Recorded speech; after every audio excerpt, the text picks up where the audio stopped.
Hello everyone and welcome to another edition of Wrestling Reverb. I'm your host Josh as always, and it's Royal Rumble week.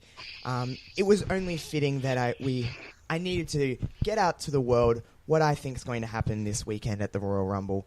And I thought, with the Royal Rumble happening, and it's such a big event, I needed a guest. And I'm going to let him introduce himself because I'm terrible at introductions and I would just botch the hell out of this. So please introduce yourself to the world.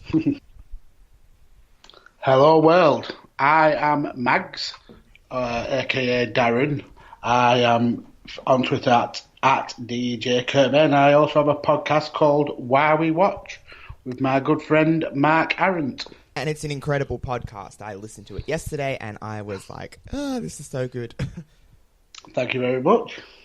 So obviously the Royal Rumble is coming up this weekend. Just quickly and briefly, what do you love about the Royal Rumble? What makes the Royal Rumble special for you? Well, the Royal Rumble for me has always been my favourite WWF/WWE pay-per-view. It's just the absolute free-for-all of anything could happen in that ring. It's just amazing. It really is. It is the funnest night, I think, of the year with any WWE show. It's no matter what kind of goes down, it's always entertaining. No matter, results and stuff like that, no matter people's opinions on what happens, it's always a fun, even just if it's just talking about the match itself, it's always fun, it's always entertaining, and it just, you can have quote-unquote bad Royal Rumble matches, but even the bad ones are still fun to watch. Oh, yeah, definitely. I think Go on. I think what really makes the Royal Rumble for me, though, is it is literally the start of WrestleMania season, and this is where all the big storylines are coming to a head. You can see the paths that WWE are taking, and you can see what the big show of the year is going to start to take form, basically. Yeah, and I know this sounds cliche to say, but it literally is the start of the road to WrestleMania. There is no, this is the start. This is where all the stories, like you said, kind of start taking shape. Yeah, there's a couple other pay-per-views in between, but this is really, the set. It's the biggest show before Mania, and it just really does set up everything for the show in April. And now, obviously, we're going to get down to business. We're going to start talking about each match that's going down this weekend at the Royal Rumble. And I know, a lot of things get kind of lost with. There's always so many matches on each WWE pay-per-view. I think they do overcrowd a lot of things. But overall, do you think the build for this show has been relatively good? I think it's been fair to middling compared to other Rumbles. I don't think there's a lot of hype behind a lot of the matches, but some of the storylines are really, really interesting. Like the Daniel Bryan and AJ Styles one is interesting. I can't say I'm really taken with the Shane McMahon Miz storyline, but we'll definitely get to that. We'll get to it. But we've also got Becky Lynch, who literally is probably the hottest thing in professional wrestling today. So any storyline where she's involved is going to create a buzz. I agree. And so we'll start off with, there's two matches on the kickoff. I've just got WWE.com up just to make sure that I'm all good. There's two matches on the kickoff. Firstly, it's a fatal four-way match for the WWE Cruiserweight Championship. Now, I am not an, religious 205 Live viewer. However, I watch what I keep tabs, obviously, on what's going on. But it's Buddy Murphy defending against Akira Tozawa, Kalisto, and Hideo Itami. First thing I'll ask you is that, are you a religious 205 Live watcher? No, I can't say that. It's just, for me, there's just not enough hours in the day to be able to watch so much product. But when I do catch it, I honestly say that I do enjoy it. It's probably the best pure wrestling program that WWE puts out. I agree. Like, when I do catch 205 Live, whether it's just, even if it's just a clip on YouTube that they put up, I'm always impressed. It's always something in the back of my mind that I'm thinking I probably should watch more of. But it's just, out of everything that WWE puts out, they put out so much content in a week. That's the thing I just decide to kind of skip, because otherwise I would literally be watching wrestling all day, every day. And even I can't do that. And I love pro wrestling. Exactly. And I don't really think that WWE actually expect everybody to watch everything that they put out. I think they just try and cater for as many demographics as possible. Which, business-wise, is very, very smart. Try to cater to everybody. But it's just, in my world, it's just the thing that I skip, I guess, for the most part. Totally the same. So, Buddy Murphy, I'm a big fan of. Biasly, he's from Australia, and I seen at the Super Showdown him win and stuff like that. But he actually is, take away the fact that he is Australian, he actually is very, very good in the ring, and his character has evolved so much from what I've seen, at least. And they're always, the last couple of pay-per-views, the Cruiserweight title has been defended, and honestly, both times, that Survivor Series and TLC, and the Super Showdown for that matter, they have impressed me, especially Buddy Murphy. Going into this match, who do you think's going to walk out the Cruiserweight champion? Right. Well, my head says that Buddy Murphy should retain and go on to Mania. But I've always had a soft spot for Hideo Itami.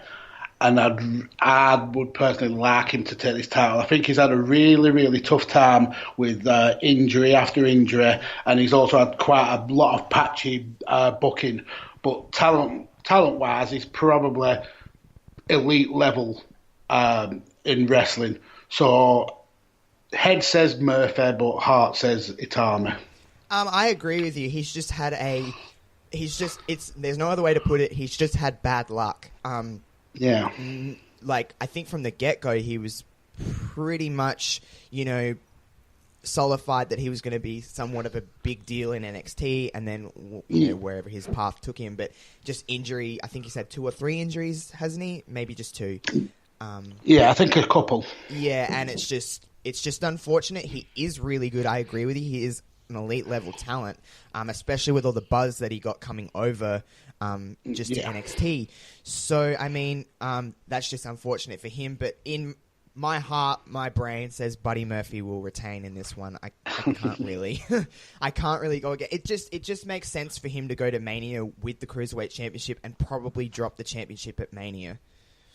Oh yeah, definitely. I mean, like I said, head-wise, I can't see past Buddy Murphy coming out as the champion, but it's just Kenta has always had a soft spot in my heart, and I'd like to see him. I honestly think this match will probably be really good. It's Fatal 4-Way. It'll be fast. It'll be, but it'll probably just be slotted in on the kickoff relatively early, and it won't really mean much in terms of the whole show.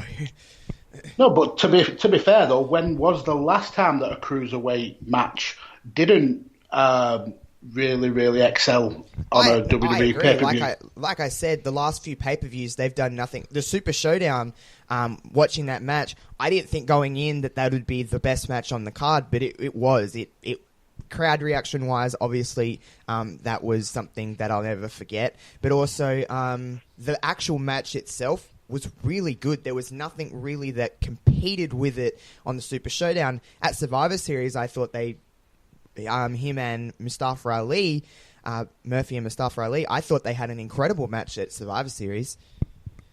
Oh, definitely. I think whenever the cruiserweights are in a match, no matter who it's been, they've always brought it. They've always brought their A game, because that's their time to showcase to the fans who aren't watching 205 what they are actually missing. I agree with you. I actually, I know this is a bit of a weird comparison, but this is how I see the cruiserweights. I see the cruiserweights is what the ladies were a few years ago, having to constantly impress on pay-per-views, on big stages, and then slowly getting more and more opportunities. And I know we're in the very, the cruiserweights are just starting to get back on pay-per-view, but you may be thinking maybe a year's time they might be starting to move off of the kickoff show permanently and be on the card and earn that spot on the card. It just reminds me of a division that is just very... they're working as a team and they all have one end goal, and that's to make 205 Live and the cruiserweight division the best it can be. Oh, definitely. And also, we've got to take in mind as well, with WWE getting new TV deals, nobody knows what the actual details of these TV deals entails. And I could easily foresee a 205 on a network channel. Oh, I could too. And especially now that WWE have some, competition knocking at its door and, talent maybe not completely guaranteed to sign to the WWE or stay with the WWE. They now have to treat their talent a little differently in my eyes. They have to treat them more on an even level playing field and try to reestablish each division to make the whole of WWE better. Yeah, I totally agree.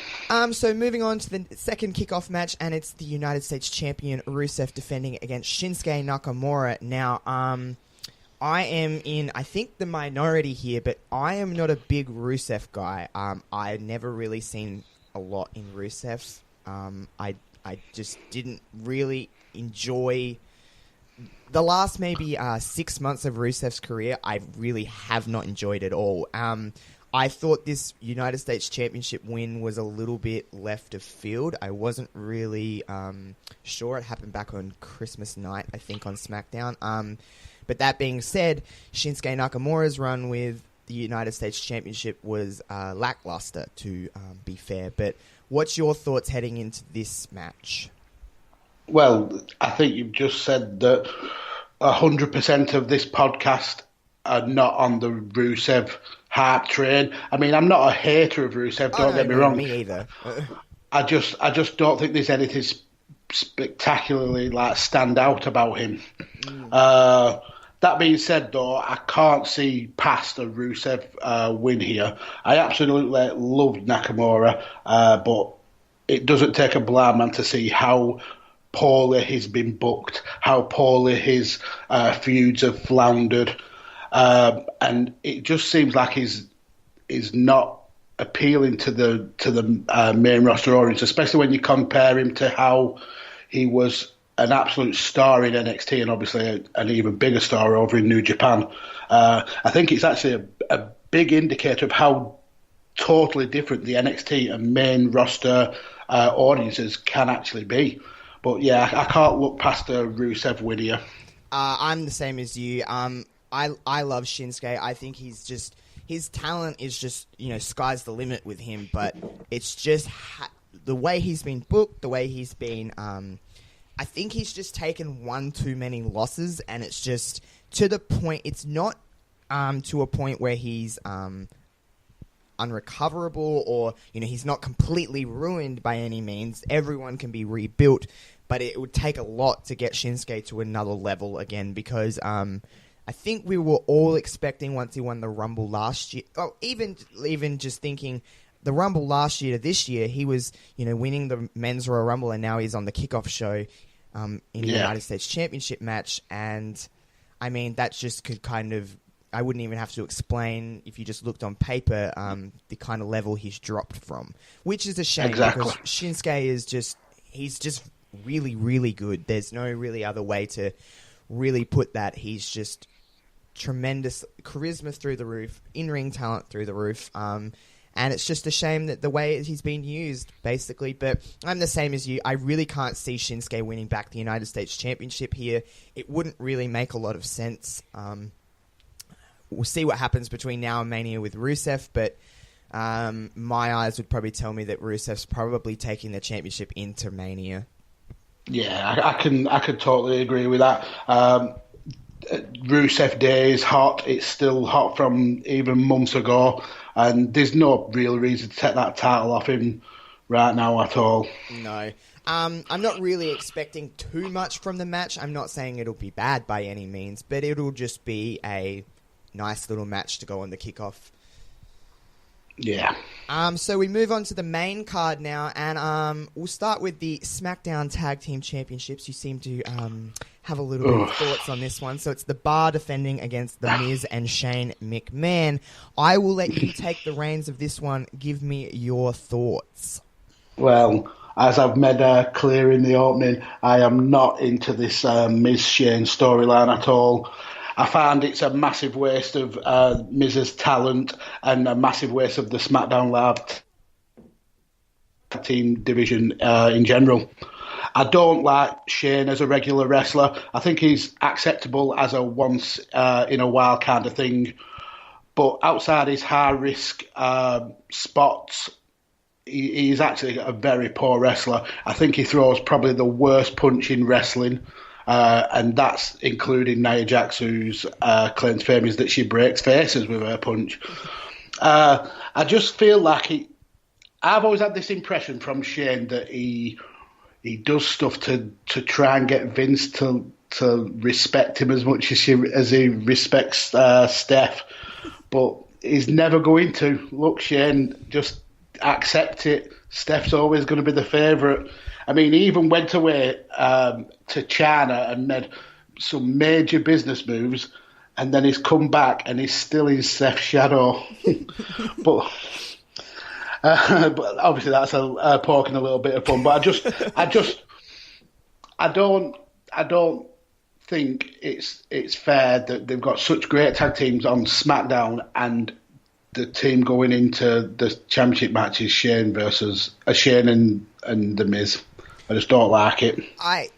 To be fair, I agree with you for the most part.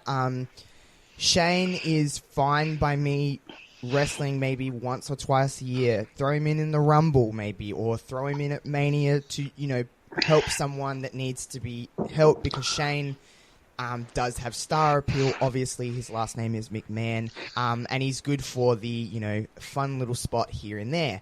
I don't think Shane McMahon needs to be on television every week. I know a lot of people have their thoughts on Stephanie, but I think Stephanie's a great heel, and I think she picks her spots when she is and isn't on TV. It's not like we're seeing Stephanie McMahon every week on TV, and when she does wrestle, it's important. It makes the match feel bigger. And when Shane wrestles, now it's just like, okay, he's going for a SmackDown Tag Team Championship. It's just become the norm. It's lost its feel and aura that Shane McMahon is wrestling. It should be special. So I agree with you on that point. I think for me, I do honestly think The Miz and Shane McMahon are probably going to win. I agree. I 100% think they're going to win. And this is what I think anyway, and I think a lot of people are on this train. I think Miz and Shane win.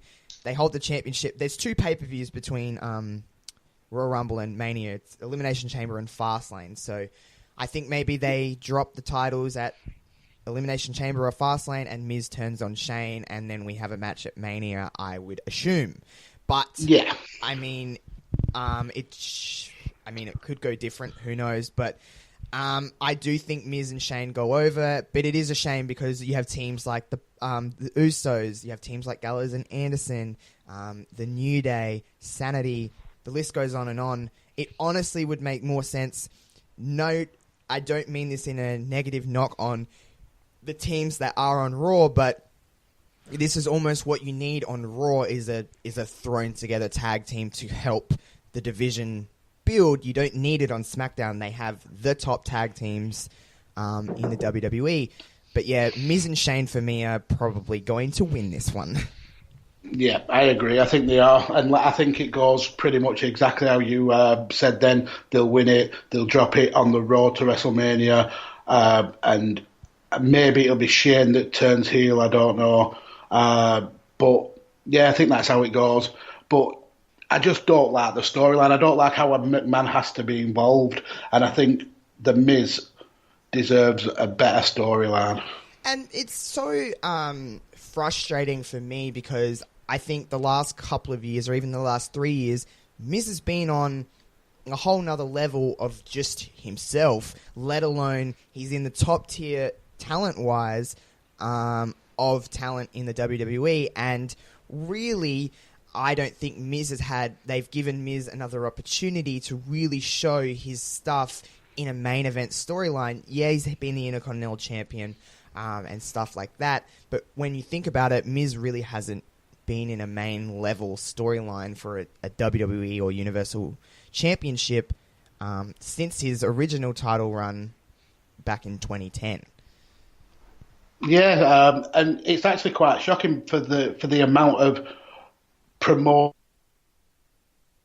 and work he does for the WWE. I mean, he's in countless films. He's the Hollywood A-lister, if you will, and he is a promotion machine. And I'm surprised that WWE haven't really capitalised on that more. Yeah, I agree, but it is what it is. We'll move along. So we've got the WWE Championship match: Daniel Bryan, AJ Styles. I am very much a fan of the quote-unquote new Daniel Bryan. I think he is exactly what a heel should be in this day and age. He's not cool. He's not, edgy. He's better than me. He's better than you. He's better than everyone because he's vegan and he's, saving the planet and whatever it may be. I'm a fan of him. I think his comeback in that was what it was. It was running a little stale. I think he just come back and then it was kind of like, okay. And I don't really think him and the Miz's storyline lived up to the hype because people were hyping it so much. It built for, 9 years or whatever it was. Yeah. I just don't think it lived up. I'm not saying their matches were bad by any means, but I just don't think it lived up to what it was. They took it at a really weird path. But I think this is the Bryan we were waiting to see, even though we didn't even know that it was, coming. But I think this is the Bryan that we wanted when he was on his comeback. This is the level of talent that we wanted. Him and Styles had a very good match at TLC. I thought it was kind of done. I didn't think they were going to go further with Daniel Bryan and AJ Styles.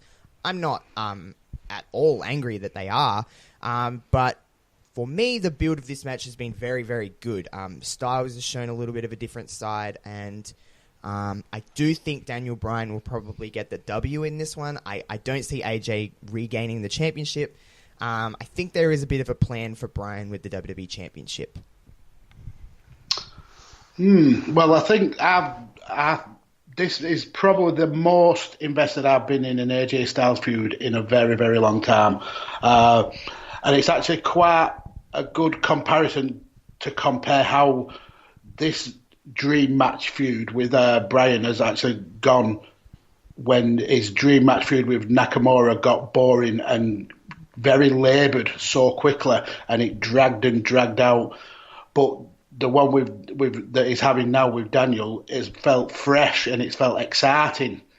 And like you, I've also fell in love with Daniel Bryan's character work. The holier-than-thou vegan lifestyle, like you said, the mocking of the fans, calling them fickle at every turn, the hypocrisy of his promos.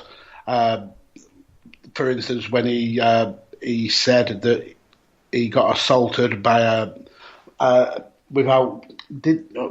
threw a drink, I think, on a fan. Yeah, he threw a soda or something at, Yeah. Yeah. And then he claimed he'd been assaulted like straight after. It's just the stuff like that. It's just his character work has been absolutely amazing. Like I said, he's been an absolute breath of fresh air. I think his reign as WWE champion as well has been a great contrast with how Styles' reign was. I mean, Styles went on this amazing run. What was it, over almost a year or something like that? I think it was just over or just under a year. Just over a year. And usually when you have a run like that, the next kind of champion can flounder a little bit. But I think Daniel Bryan's is really, really avoided doing that, and he's actually made it an exciting run as champion. My only issue with this feud is who is actually going to be the next challenger for Bryan if he wins. Because if I look at the SmackDown roster and the storylines, I can't really see the next clear opponent. Saying that, though, I would not be opposed to seeing this feud carry on further, maybe not up to WrestleMania, but at least covering the next couple of pay-per-views. So I can actually see Bryan winning, but with some sort of shenanigans, so the feud can continue. I just hope those shenanigans don't include a low blow, because I've seen enough AJ low blows to last me a lifetime. Oh, so have I. Trust me, it seems to be the go-to with AJ is just kick him in the nads. But yeah. For me, the only reason I see this feud maybe stalling is because the Chamber's next, and there's 6 people that can go in the Chamber, and then Bryan can work with someone at Fastlane, ally from the Chamber. So yeah.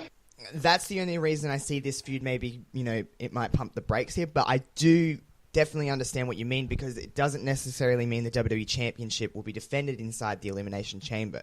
I know at Chamber there's already one Chamber announced for the Women's Tag Team Championships, so you would think there'd be another Chamber, but whether it's the Universal Championship or the WWE Championship or just a Chamber with some other kind of, reward, it's not really guaranteed. But, Bryan for me, I think, is retaining. Yeah. So moving along, we'll go to the Raw Women's Championship match. We have Ronda Rousey defending against Sasha Banks. This one has... Honestly, when it was announced, I was excited, but I didn't think I'd be this excited going into the Royal Rumble. For me, I think this has... I don't want to put a stigma on it because I'm saying this, but I do honestly think it could be one of the best matches of the night. Ronda has proven that she's very much capable inside the ring. She is a natural in this business. She is obviously an athlete. And Sasha has proven time and time again that she, big match situations, she will deliver.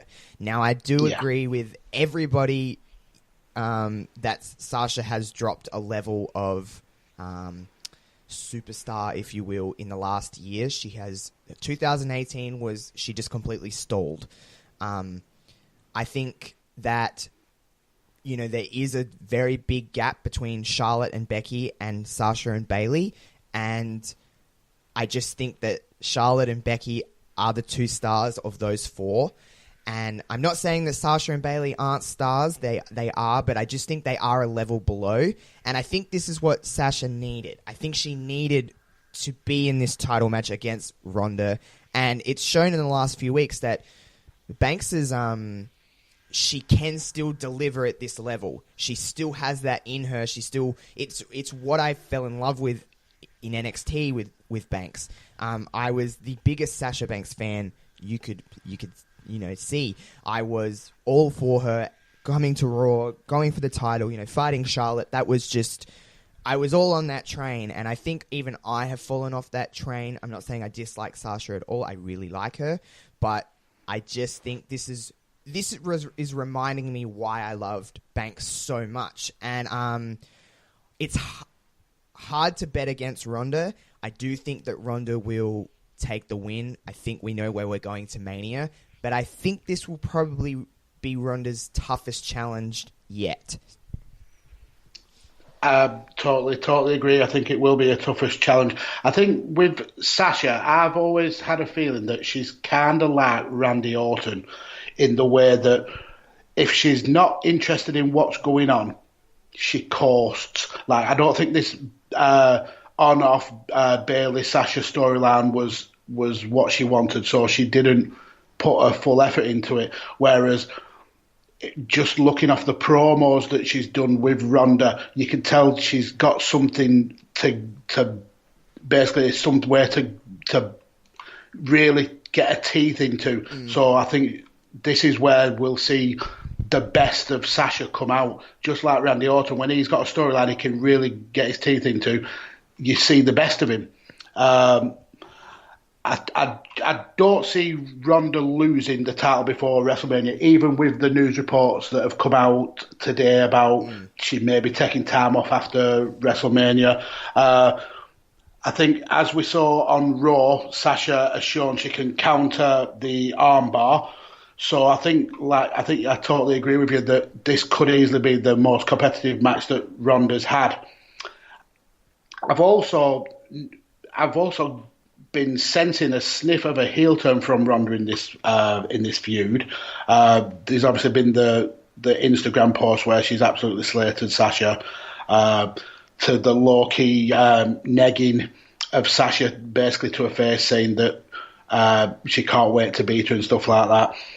And then when Sasha threw up the 4 horse women fingers, oh, that really, really got me excited. I can see this being low-key match of the night. Like you said, Ronda has really hit the ground running with her wrestling. She's coming like an absolute natural. I personally think she wrestles like a 10-year veteran. So, yeah, this could be the match of the night, but I still think Ronda is going to take the victory. I agree with you. Just quickly, I do have to ask, I know that with the reports of Ronda, wanting to start a family and, maybe still, I think what the deal was she signed a multi-year deal, but it was only 1 year full-time, so she could still pop up, in a year's time or something, or a couple years' time or something. Is the 4 horsewomen versus the 4 horsewomen match something that you're interested in personally? Without a shadow of a doubt. I can't see the reason for having Jessamine Duke and Marina Shafir actually in WWE developmental if they're not going to build for that. And what's not to like about a 4 horsewoman versus 4 horsewoman match? They could easily do a full years of build and have this as WrestleMania 35's main event, and I would watch that all day long. I agree with you. I think what you could easily do is if Ronda's going away, you bring up Shayna, you bring up the other 2 girls with Shayna, and you kind of have, all these twists and turns on the road to Mania next year or Mania even the year after. You could build Shayna as kind of the quote-unquote replacement for Ronda's spot. I honestly think Shayna has come so far in her NXT stuff. When she was in the Mae Young Classic originally, I thought she was okay. But as she's come into, you're looking into going into TakeOver this week against Bianca Belair, and women's division-wise, everyone is below Shayna. She's a great in-ring talent. She brings a level of legitimacy to the NXT women's division that nobody else really does. So I think, bringing up Shayna eventually and having the 2 other horsewomen with her, I just think you could build around. Shayna could work with people like Sasha and work with people like Charlotte, all on the road to getting Ronda back and having this 4-on-4 match at Mania or at a SummerSlam or something like that. It is something that I want to see eventually as well. I just think there's too much in it not to at least address it. Yeah, I just cannot see Vince leaving the 4 horsewomen versus 4 horsewomen on the table. It's just a money feud, and I just cannot see him leaving it. No, I'm the same as you. Speaking of horsewomen, there is another one of the 4 horsewomen at Royal Rumble, and that is Becky Lynch, as she will be looking to regain the SmackDown Women's Championship from Asuka. Now, obviously, we could probably talk for 3 or 4 hours about how great Becky Lynch has been since SummerSlam, since that slap she delivered to Charlotte. Everything's been very much a different story. I think if you rewind back to SummerSlam, I think in the back of Vince McMahon's mind, in the back of our minds, the main event of WrestleMania, or at least the headlining match of WrestleMania, was Charlotte Flair and Ronda Rousey. I don't think at that time, there was no 2 bigger stars to go against each other. However, in comes a nice little orange-haired lady and really changes up everything for that. Becky Lynch has caught lightning in a bottle. I can only compare this from SummerSlam until right now. The only thing that was maybe more organic was Daniel Bryan in his run with the Authority and stuff like that. It feels like that. Different circumstances, obviously, but it's the organic feel that it has to it. There's no one bigger in the wrestling industry right now than Becky. She's hot as all hell. She's literal fire at the moment. Anything she touches is turning to gold. I mean, the girl drank a milkshake a couple weeks ago on SmackDown and people lost their minds. Like, it's literally that point. Now, this is before we get into this match. Does it concern you that, there's always going to be skeptics, there's always going to be critics, and there's already people saying that Becky Lynch is overrated and she's this and she's that. Do you think this momentum can carry on until Mania? I think that Becky's proved that she can maintain momentum. Even if she was to lose, I think she's right now. She's with her character work and with her social media presence, and like you said, she's drinking a milkshake and she's getting it over. I think she could easily carry this on. I agree with you completely. Every time I think, okay, this might be the peak for Becky, she does something else and it gets hotter and hotter and hotter. So far, there really hasn't been anything that I can pinpoint anyway that Becky has done wrong. Everything that she said she's going to do, everything that she's gone into, every match that she's gone into, it's delivered. Rewind back to TLC, and that triple threat TLC match was the main event of the show. There was nothing else that deserved to be the main event of that show, and it delivered in the main event. And I just think that since then, I think the perfect way to go, for me anyway, was Asuka winning the championship and then fighting Becky here. That's what I thought was kind of going to go down anyway. So for this match, the build has been decent, I think. I think it turned up another gear this week on SmackDown. That brawl was just great. The meddling of Charlotte, because you just got to keep Charlotte and Becky away from each other, but also right next to each other in some ways as well, because you have to keep that in people's minds. I think the main event of WrestleMania for me is the triple threat. I think it's going to be Charlotte, Becky, Ronda. I'll talk about more of that in the Rumble match when we talk about it. But I do think Asuka retains in this one. And I don't think it hurts Becky Lynch to take a loss in this case. Okay. What's your thoughts? I'm going to slightly disagree. I think Asuka walks out with the belt, but I think Becky may win the match. Okay. This is one of the matches that I was really, really conflicted on, where I've been changing my mind. When I go into predicting pay-per-views, I always try and look at the aftermath of where we're going with the wrestlers, and obviously, as you've alluded to, there's the triple threat at Mania, which is likely to be the main event. But so for me, it was like a bit of a struggle to work out the paths to getting to that match, especially when the matches were first announced. So if Becky leaves the Rumble with the title, unless WWE decide to go with a champion versus Charlotte kind of match, I just couldn't see how they got there. I think that would have wasted the potential of having two women's title matches on the Mania card, and it also kind of robbed someone of the WrestleMania moment. So I also thought that Asuka losing the belt so soon after picking it up kind of makes her look really, really weak. In fact, probably makes her look weaker than she actually did against Carmella. But then we had the go-home show for SmackDown, and WWE kind of cleared all those thoughts away from me.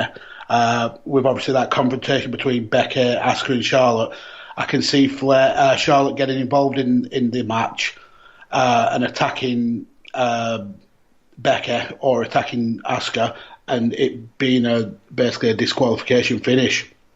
Actually, that actually makes a lot of sense. I didn't even think of that, to be honest. It also would keep the Becky Charlotte feud rumbling across.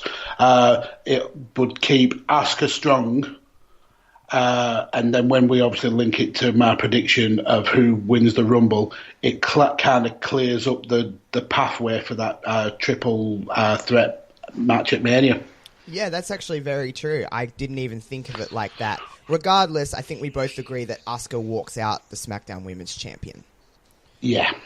So we'll move along to the Universal Championship match, which originally was meant to be Brock Lesnar defending against Braun Strowman. Obviously, that's changed, and I am actually happy that it's changed because it was probably, out of everything, the match I was looking forward to the least.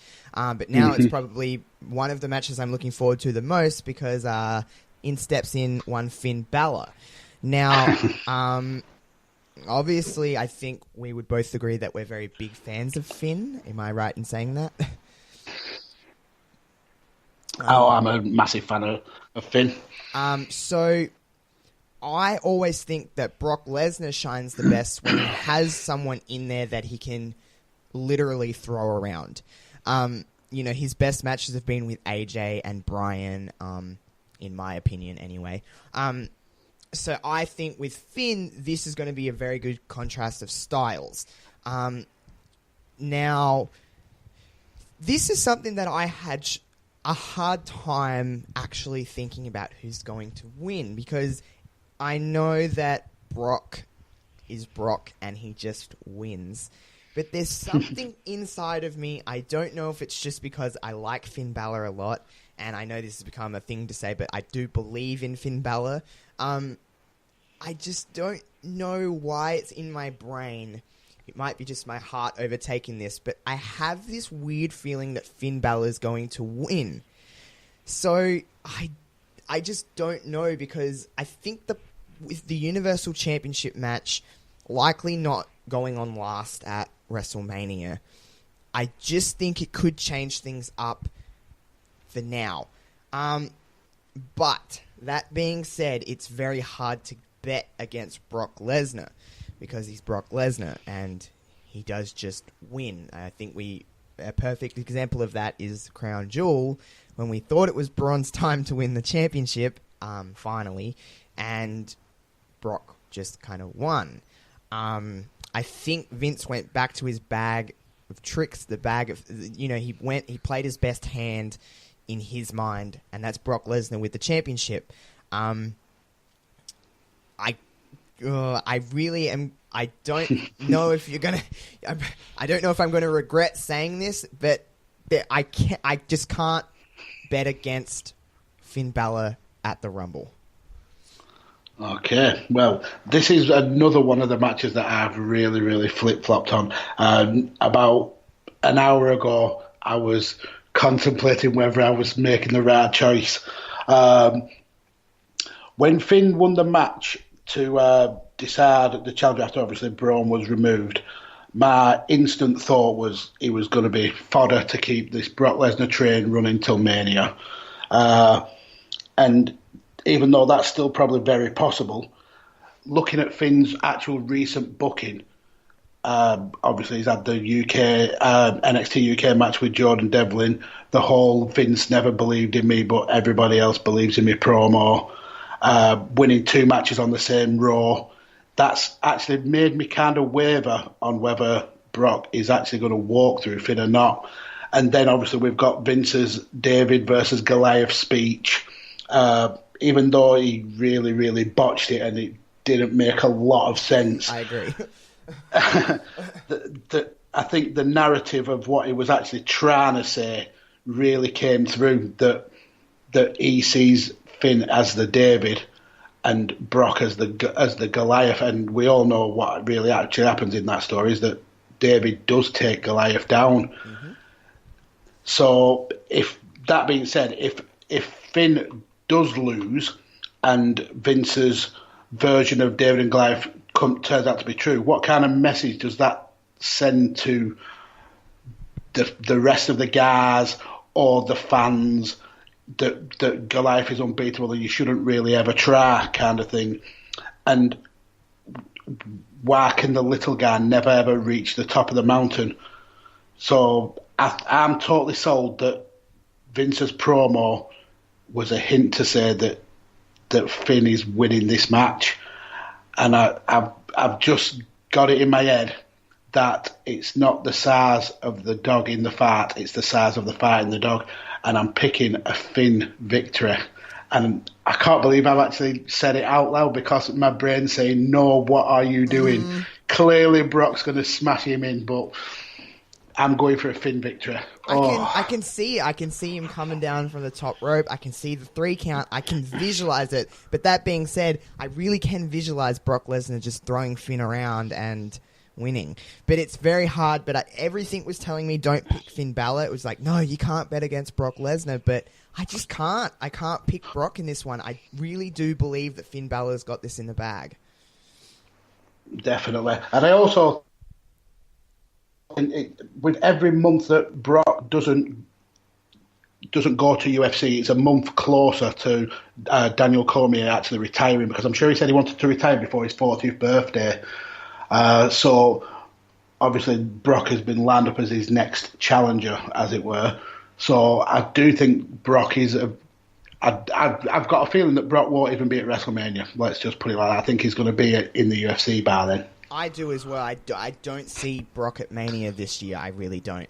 I was actually surprised that we both agreed on that, because when I was like, oh, Finn, I had a feeling you were going to pick Brock, because I just thought I'm not in the minority by any means by going for Finn Balor, but I think people are still going to rest on their laurels and think Brock's going to do this, no matter how much we want to believe in Finn Balor. But it's out of all of them, I had, out of all the, singles matches and, non-Rumble matches on this is probably the hardest one that I really struggled to pick. Definitely. And I mean, I could easily picture Brock winning this match and I wouldn't at all be surprised. But this, again, is one of the great things about the Royal Rumble, the unpredictability. Finn could do this. Finn actually could do this, and he could walk into Elimination Chamber or even Mania as WWE champion, as Universal Champion. Yeah, it's a very big possibility. Now we move along to the two matches. Why we're all so excited for the Rumble, the women's and men's Royal Rumbles. We'll start with the women's Royal Rumble. There is 23 names, I should say, announced for the women's Royal Rumble, which will leave 7 surprises, which was what we all love. I'm assuming that you love the surprise of the Royal Rumble as well. Definitely. So the women's Royal Rumble is obviously, Rumbles are crazy hard to predict. There is 30 women in this Royal Rumble match. That's 30 possibilities of someone winning. Now, what I think is going to happen is that I am sensing that Charlotte Flair will win this Royal Rumble match. Only for the fact that I think it's a way to get Charlotte to Ronda and have Becky get involved somewhere along the way and get herself involved in the making it a 3-way. It's hard to really change my view on that. I know there is obviously, like I said, 29 other possibilities other than Charlotte Flair. I just don't think there's really any more logical kind of guess than Charlotte at this point, if you understand what I mean. I totally understand. I've got a little bit of a different theory. I've got 3 potential results. I've got the obvious one is a Charlotte Flair victory. She's clearly the face of women's wrestling for the WWE. As hot as Becky Lynch is right now, and as mainstream as Ronda is, WWE do see Charlotte as the number one woman. So obviously Charlotte's got to be the big favourite. But I also actually kind of see, if Charlotte does get involved in the Asuka match and cause a disqualification, I can see Becky being one of the entrants in the Rumble and maybe either stealing that victory away from Charlotte or even going down the double elimination route where they both end up touching the ground first. Oh, yeah, yeah. It's hard to... obviously, like I said, it's very hard to predict Royal Rumble matches because, yes, those two ideas are probably at the forefront of most people's minds, but then WWE could pull the shock, and of course there is Asuka or whoever the SmackDown Women's Champion is. There is that title to choose as well, so it doesn't necessarily mean that Charlotte and Becky one of them have to win the Rumble to get to Ronda. There is obviously 2 pay-per-views. There is other ways to get there. This just makes the most sense. I just think, here's another kind of prediction on this one. Obviously, Carmella's entering at number 30. Who do you think enters number 1? Now, I'm in a prediction contest with a group of podcasters, and this is another thing that I've really been flip-flopping on, but I've heard something, I want to say it was a Cultaholic video, but don't quote me on that. I'm going to say I think Naomi comes in at number 1 because of the whole Glow entrance. Mm-hmm. If she comes in at a different number, I don't think WWE could get that. But then I also think maybe Bayley might come in at either number 1 or 2, just so we get the inflatable Bayley tube men. Yeah.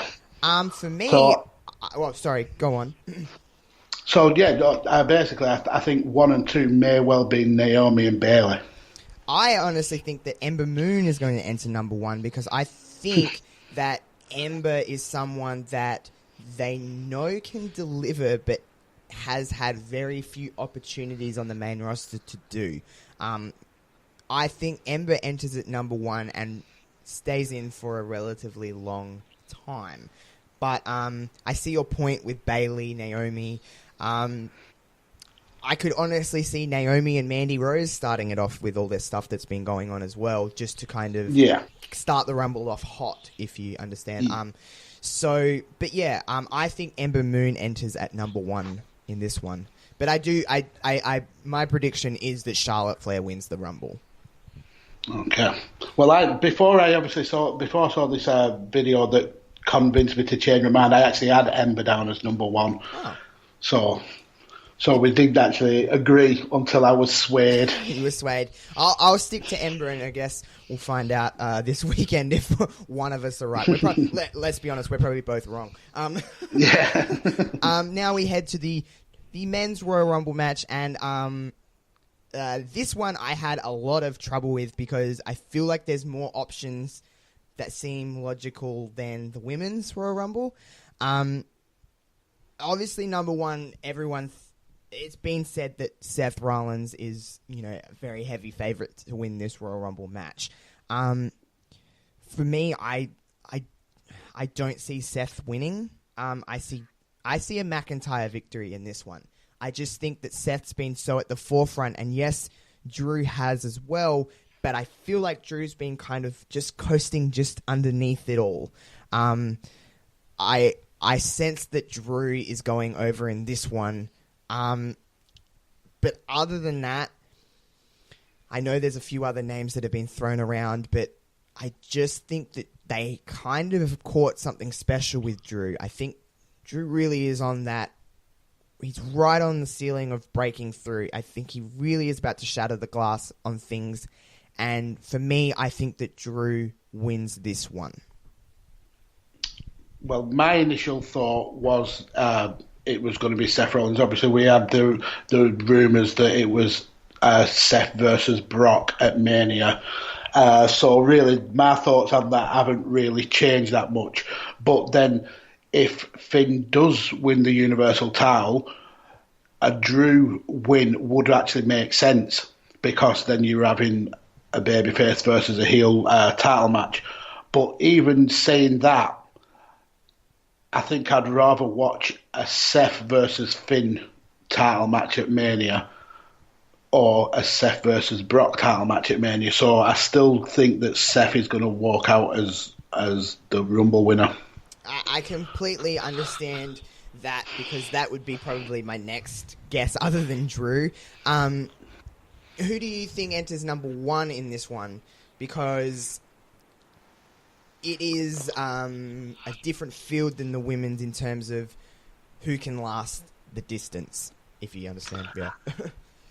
I think I've got Drew down as number one, but again, I've been swayed into thinking that maybe Elias may be in at number one.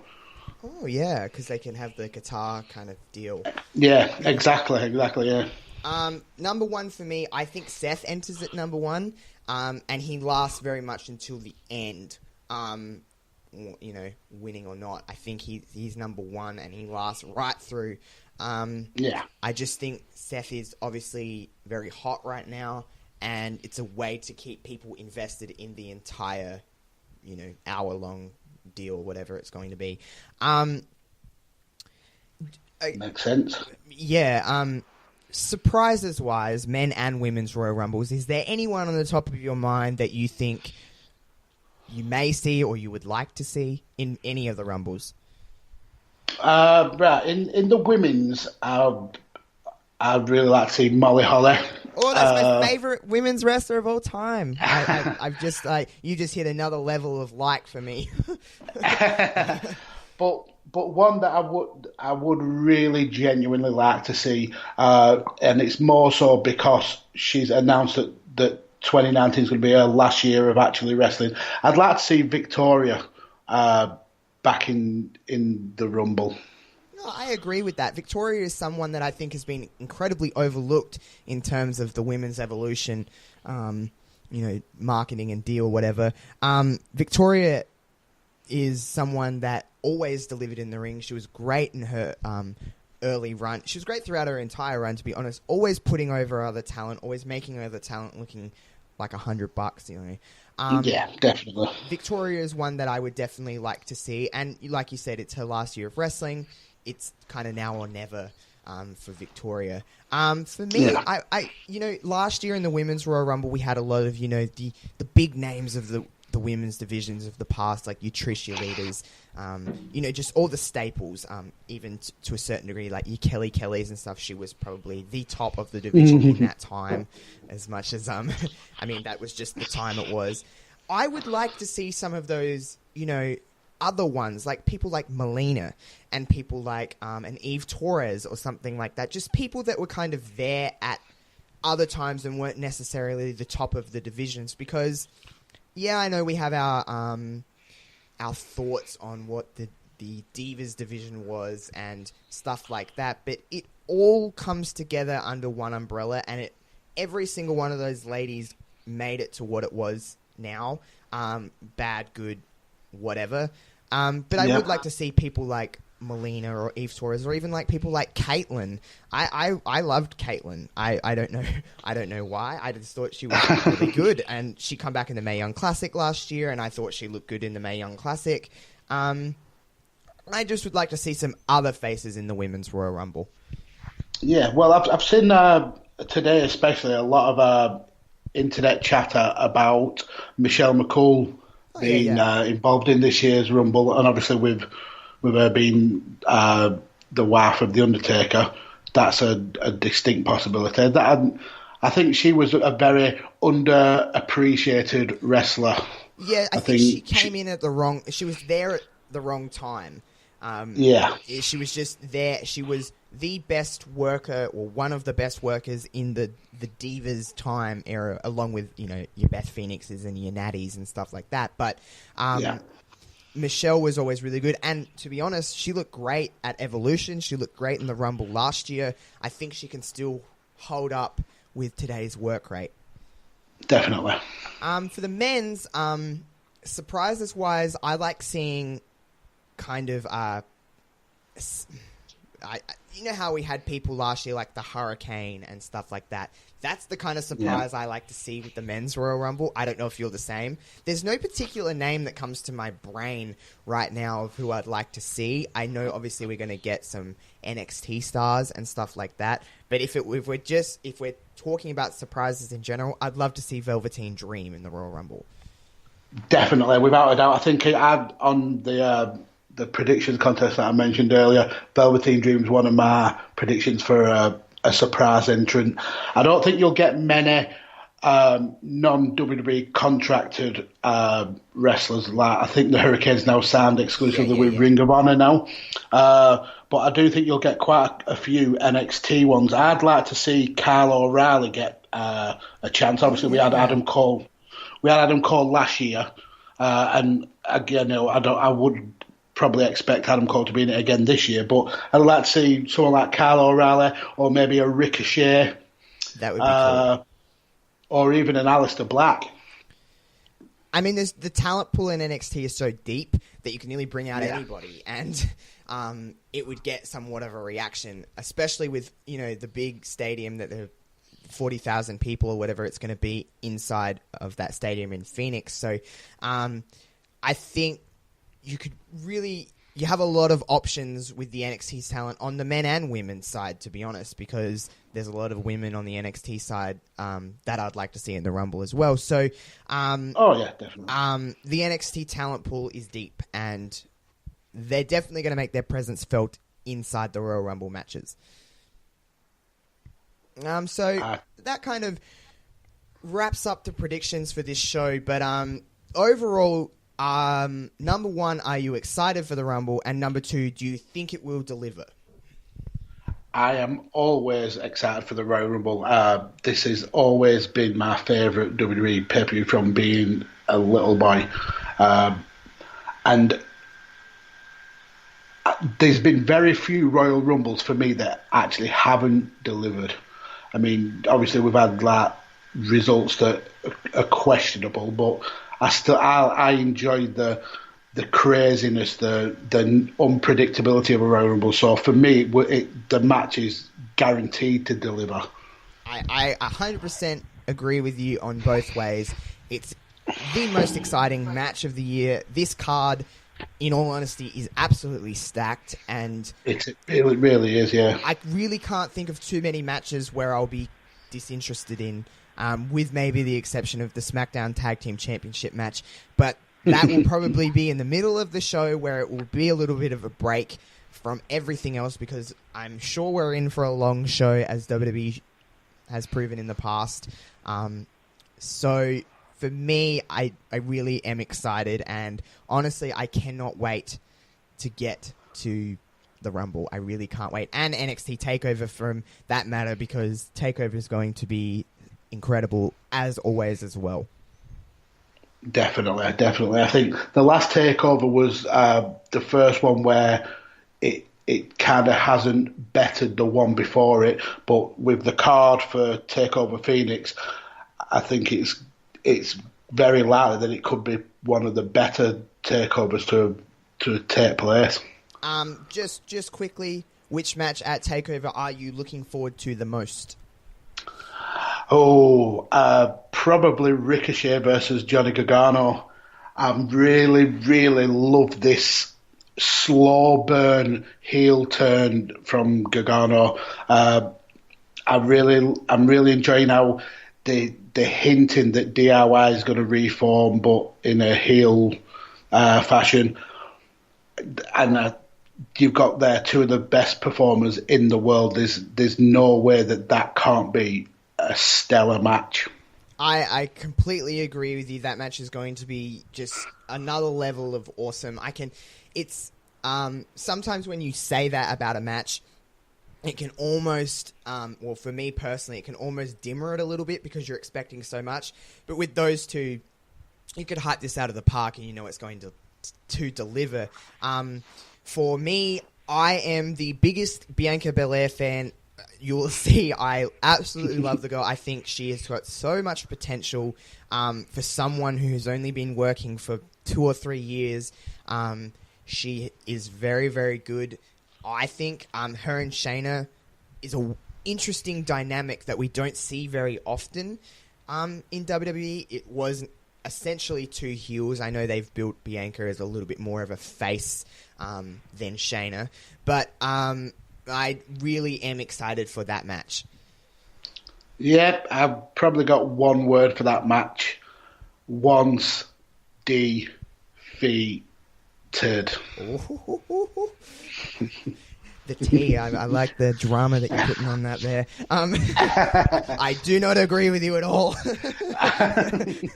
Well, I want to first and foremost thank you very much for coming on and spending an hour with me to talk about Royal Rumble and give your thoughts and predictions for the Rumble show. I'm very, very sure in the future that I will have you on Reverb again.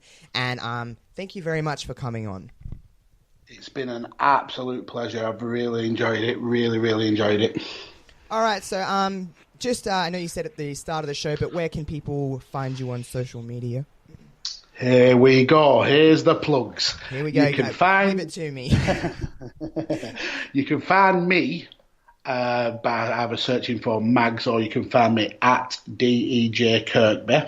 You can find our podcast at Why We Watch Pod, and that's with my very good friend Mike Arendt. You can find him at Mike_Arendt. Our podcast, we've literally just started. I think we've got 2 episodes out, one like a teaser episode and one the first interview.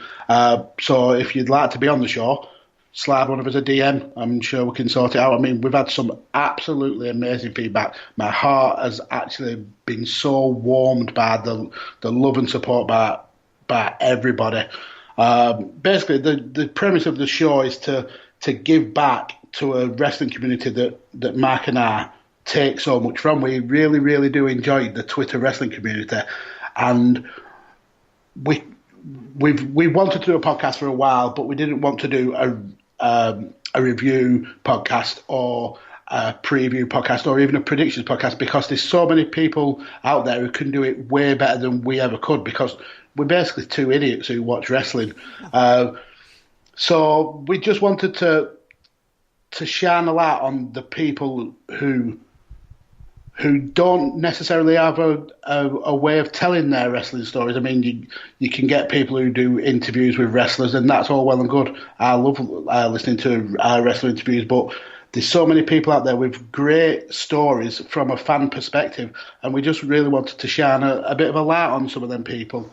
So, yeah, I absolutely love the podcast. I've listened to, obviously, both episodes, and I just think the concept and the way it flows is so natural. I think, and this is no knock on any other podcast, I just think some, especially wrestling podcasts, can feel very, lack of a better term, but very scripted.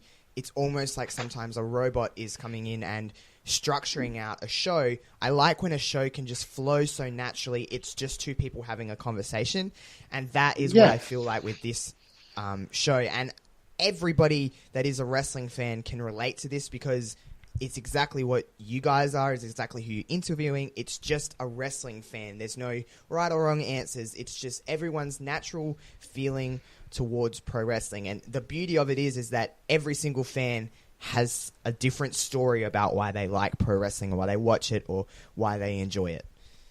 Yeah, definitely. What we found from obviously we've only recorded a couple of episodes so far, but from talking to people who are being lined up to come on the show, what we found is there's a lot of similarities with people's stories on how they start again into wrestling, but there's also a lot of big differences, and it's actually quite interesting on how these stories are so different to each other, yet we're all at the same point where we're watching scripted wrestling. Yeah, wrestling is a weird, wonderful world, and if you don't understand it, then it's kind of it's hard to explain to some people. Definitely. I've been trying for 15 years to explain it to my wife, and she just still rolls her eyes. My mum is the same. My mum used to always just walk in at the worst times of wrestling. She would just walk in and someone's giving birth to a hand, or someone's doing something weird. And Mum never understood why I watched wrestling. And to this day, she still doesn't understand why I watch it. Sometimes I'll be at her house. I'll be watching wrestling. I'll just turn it on. And she'll sit there and she'll just look at it with the, almost cross-eyed, like, what is going on in this weird, wonderful world? But I will take this. This is something I noticed. She likes Becky Lynch now, so that's someone I know, is really getting across to the casual fan. But anyway, thank you so much for coming on. You can find me on Wrestling Reverb, on social media, at Wrestling Reverb on all of Instagram, Facebook, Twitter. It's all there. You'll all find it. And please rate this podcast 5 stars on iTunes. You can find this anywhere you kind of listen to podcasts. And I'll catch you guys next time. Peace.